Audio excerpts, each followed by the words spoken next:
Hello, everyone. I'm Jim Nitzel, the editor of the Tucson Weekly and Tucson Local Media, and this is Zona Politics. I'm here today with Congressman Tom O'Halleran, who is here to discuss a whole bunch of different issues facing Congress right now. Congressman O'Halleran, welcome to Zona Politics. Well, thank you very much, Jim, and I just want to say hello to everybody and looking forward to the discussion.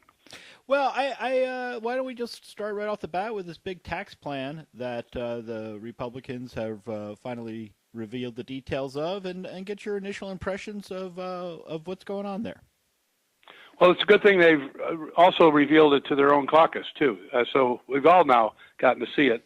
And I'll tell you, there are some issues with it. I think I and many others across both parties want to see tax reform and more tax relief for our citizens.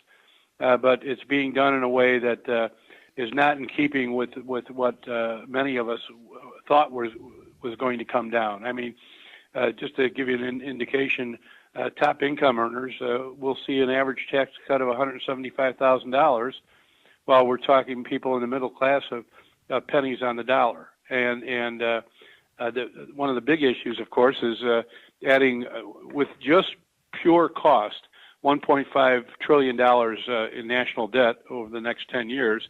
But when you include interest on that $1.5 trillion, it brings it up to $2.3 trillion. And that's without speaking about how we're going to fund the regular budget and how we're going to try to fund infrastructure reform. So I would wish that we would try to do this in a collaborative process of bringing all this together and identifying for the American public how this is all going to work out from both the standpoint of paying for it and the debt structure that's going to be needed moving forward. But, you know, I'm glad to see people are talking at least about making sure working families and others in the middle class are able to get some tax relief. But it just isn't enough compared to others. And the corporate tax side, the real problems there, I think, are first that we're seeing a significant tax cut without identifying what the effective rates are. Right, like right now, we all hear 35% for corporations, but the real number is somewhere between 16 and 18.6%. And if we don't reform it correctly, that could go down to 5% or lower. This year alone, AT&T paid, I think it was 8% on their income, and in the past, General Electric has paid zero. So reform has to be done right. And the second thing with corporations is right now the tax bill appears to incentivize still moving jobs overseas. And I just don't want to see that at all. I think we should both incentivize them to bring jobs back, and we should incentivize them not to move jobs overseas. And we can do that through appropriate ways that we allow tax cuts to be scored. And to your point that the effective tax rate is far different from the tax rate on paper. It seems like when they did this way back in 1986, when during the Reagan administration, they really did clear a lot of the barnacles off of the tax code, and of course those barnacles have grown back since then. And it does not seem as though this bill really does a whole lot to scrape those barnacles off, while at the same time reducing tax rates. Yeah, on the reform side of the bill, it really does not close a significant number of loopholes, which allows the effective rate to go down, which means tax revenues go down, which means more burden on the debt structure of our nation. And it does not also, in fact, it increases the burden of debt on our nation because of the less income revenue coming in. And it really hits... It appears to hit the middle class of America disproportionately because of some of the deductions that would be taken away from them. Yes, they've taken the standard deduction and moved it up, doubled it to $24,000. And of course, that doesn't hit in until you're somewhere around 50,000 plus to be able to have that deduction significantly affect your taxes because most people that are under that level are paying minimal taxes anyway. And are you surprised, given all that Republicans talked about in terms of being concerned about the federal debt and the federal deficit, that this does increase the debt by so much? Well, we've seen a fairly steady mantra by not only Republicans but by others that the debt is the key issue, and that we need to get it under control. And I believe it's an issue also. But here we are with a tax reform process that is significantly going to increase it. And if we do infrastructure, if we are able to get there, we're potentially going to see another amount of debt. And the discussion on budget is going to be very interesting, because I don't think that's going to go in the direction of, and a lot of that has to do with our defense industry, but because we're putting a significant amount of investment in there, which I'm on armed services. I agree with most of that investment because of 16, 17 years of war that we've been in and its impact on our military, plus the significant threats we have out there. So the whole messaging about debt's the most important issue has been kind of pushed aside by all of this stuff. And, you mentioned the infrastructure part of this, or not part of this, but the next step forward, and mentioned whether we'd get there. And it does seem as though there's a lot of major issues that Republicans have not been able to close the deal on. With the health care bill, there's some questions about whether this tax reform package will come together. Are you surprised to see less getting done by the other side while they control the White House and both houses of Congress? Well, I'm not going to put blame just on one side. I mean, we have to work together, and there hasn't been much accomplished in Congress for any number of years, and now that I know that they're totally in control, but this is a nation of different states, different opinions, and we have to try to find a way to come together as a nation and work towards these types of public policy in a more meaningful way, in a more transparent way, quite frankly. I think it hurt them to do health care the way they did behind closed doors. I think it's hurt them so far on the tax issue, because now they're hearing back from the people that they should have been talking to all along, whether it's the housing industry, the construction industry, education. There's all these issues coming to bear that if they had a more transparent process, would have worked much better. And again, this isn't something new with Congress, and the American people just deserve a whole lot better.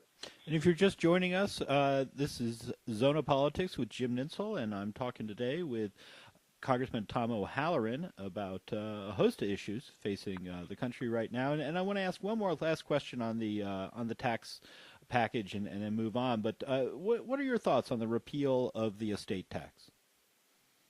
Well, I think that first of all, the reason they've pushed it out 6 years is because otherwise it would score differently, and they would have to go over the $1.5 trillion mark over 10 years, which means they could not push it into the Senate and have it voted on by 51 versus 60.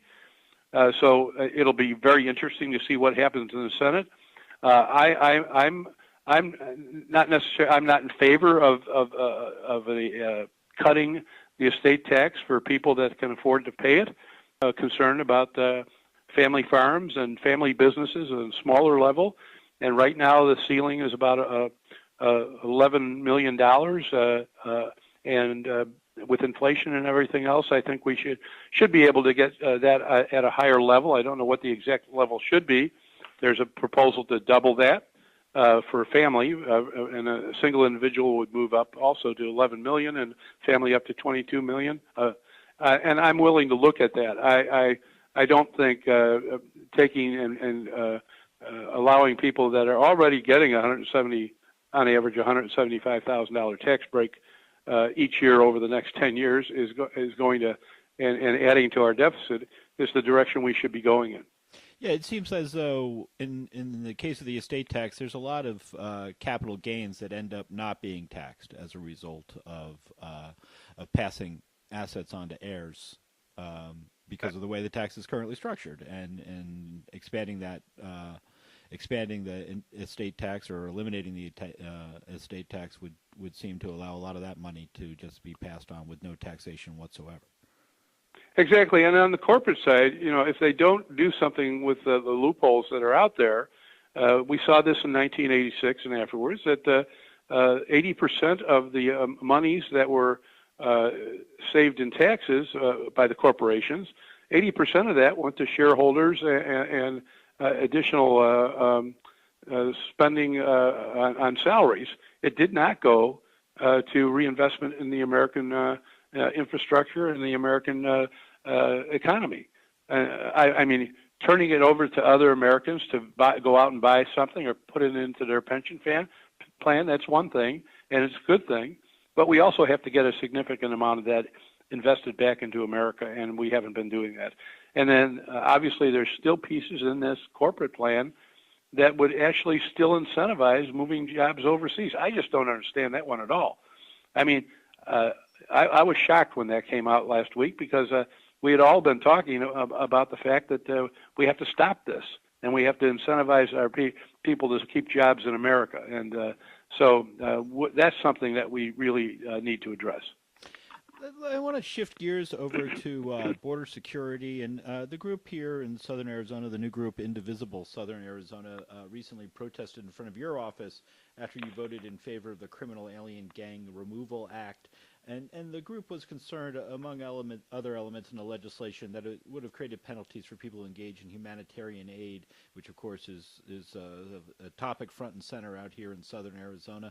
Why did you vote in favor of that bill?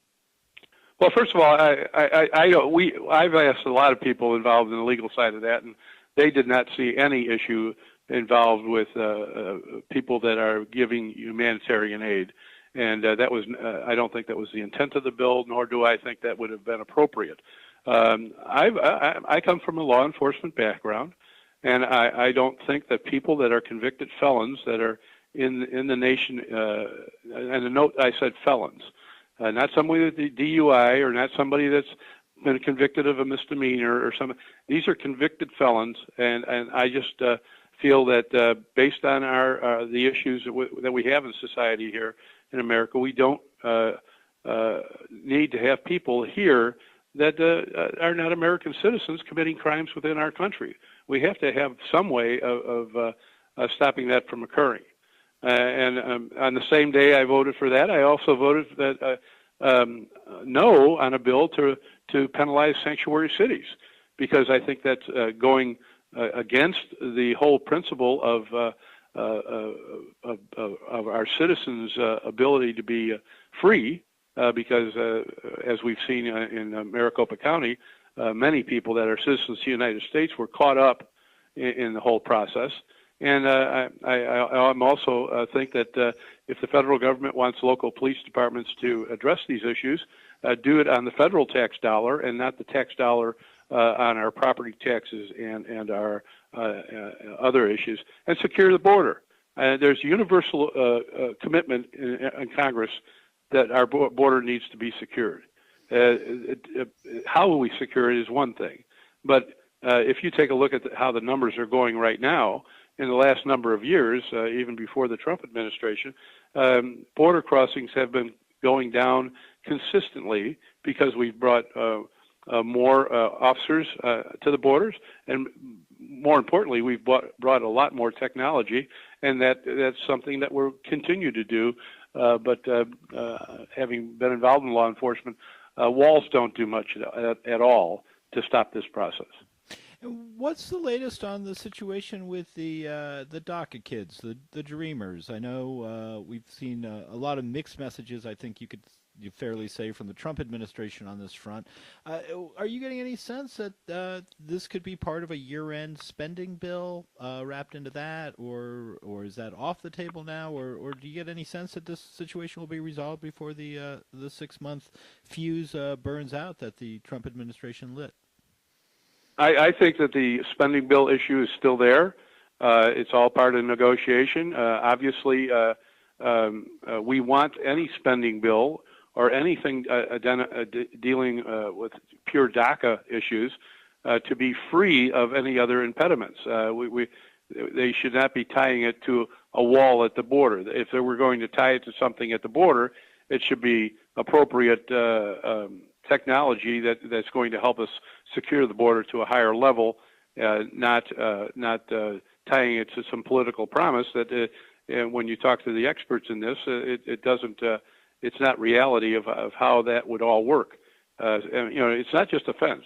You have to build roads. You have to build fences. You have to identify how water is going to flow between two nations, how animals are going to move back and forth. There's a whole process there. And we have a nation to our south that's one of our largest trading partners. And our agricultural industry, especially in the southern part of my district, relies on legal immigration purposes but those people that are involved in that go back and forth all the time.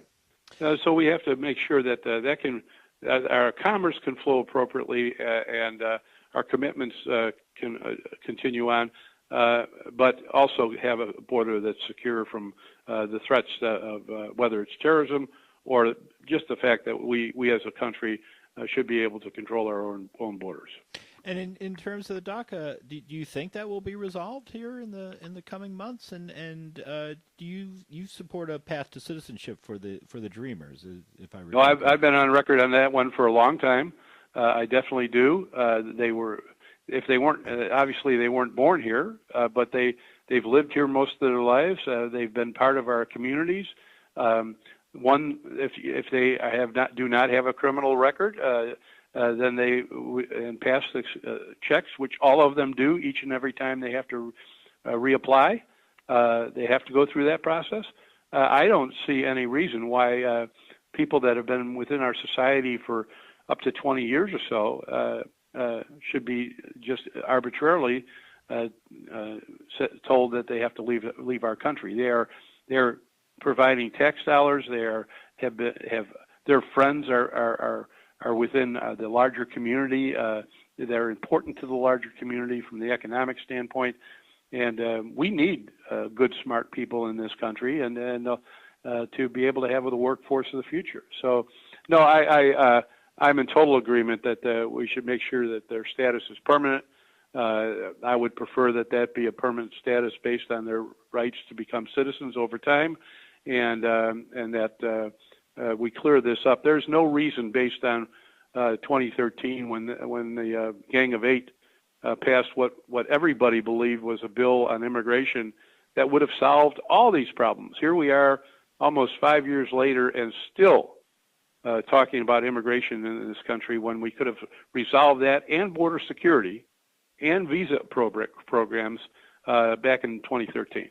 And you do have this DACA situation hanging out there still. You have a spending bill that needs to get passed pretty soon here, unless you're going to do another continuing resolution. And I'm hearing some talk, maybe another government shutdown on the horizon. Do you foresee that happening? What would you say the chances of not being able to keep the government open would be? Well, I know from my standpoint we have to keep the government open. I've seen what the cost of that is in the past. But I do think that there are those that want to threaten that, and at this point in time, they don't have the votes to threaten that.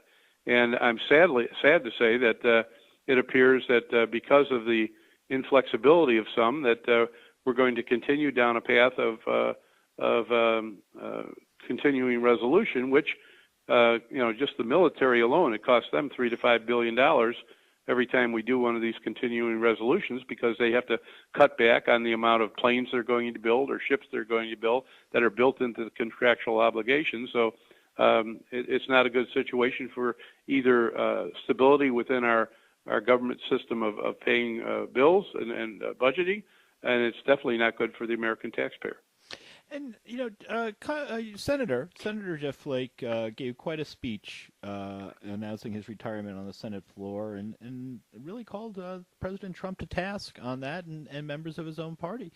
And I'm wondering what your reaction was to Senator Flake's speech.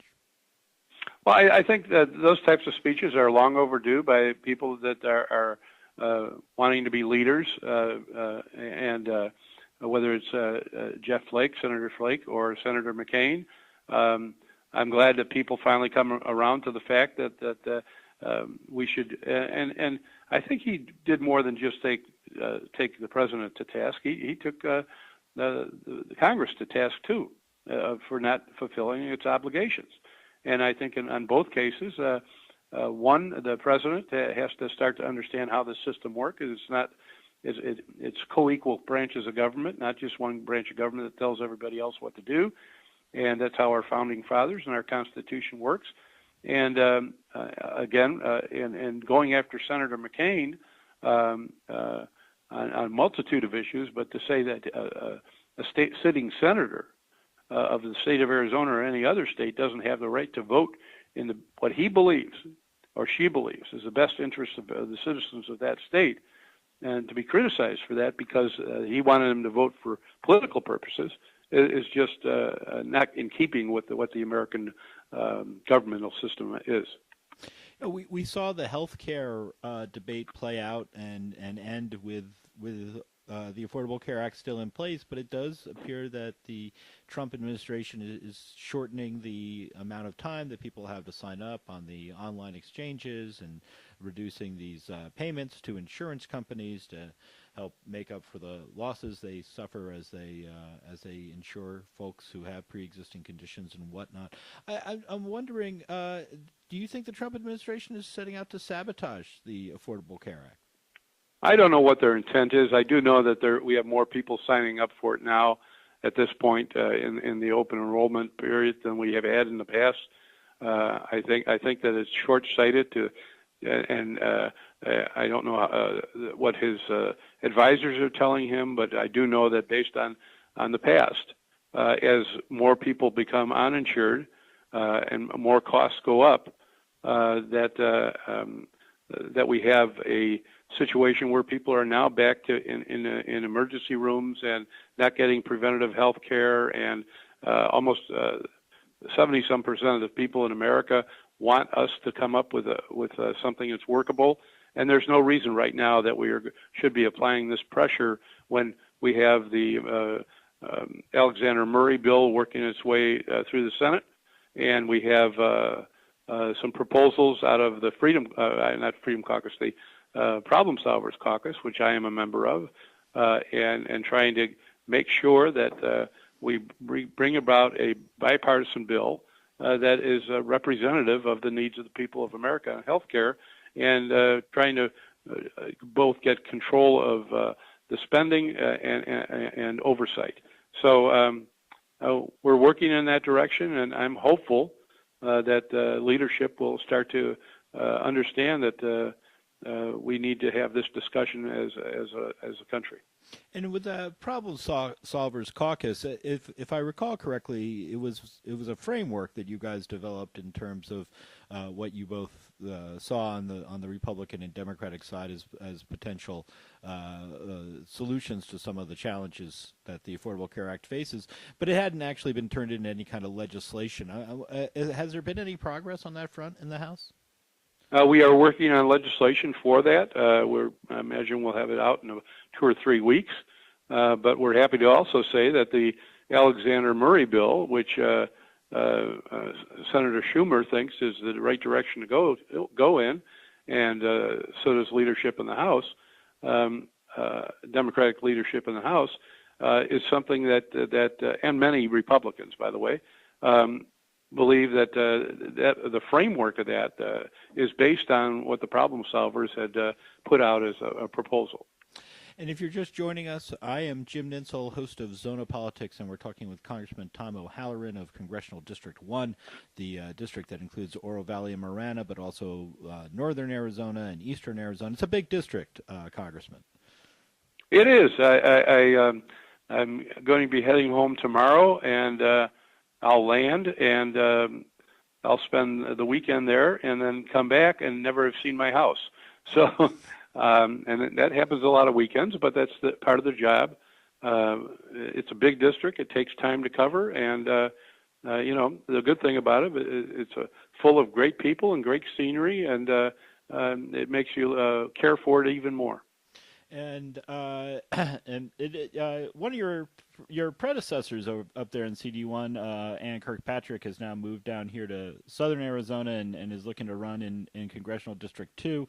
There's 4 other candidates in that race, former state lawmakers Matt Hines and Bruce Wheeler, former Army Assistant General Mary Matiea, and entrepreneur Billy Kovacs. And I'm wondering, are you supporting anybody in that race? Well, right now, because of the Problem Solvers Caucus, I'm not allowed to.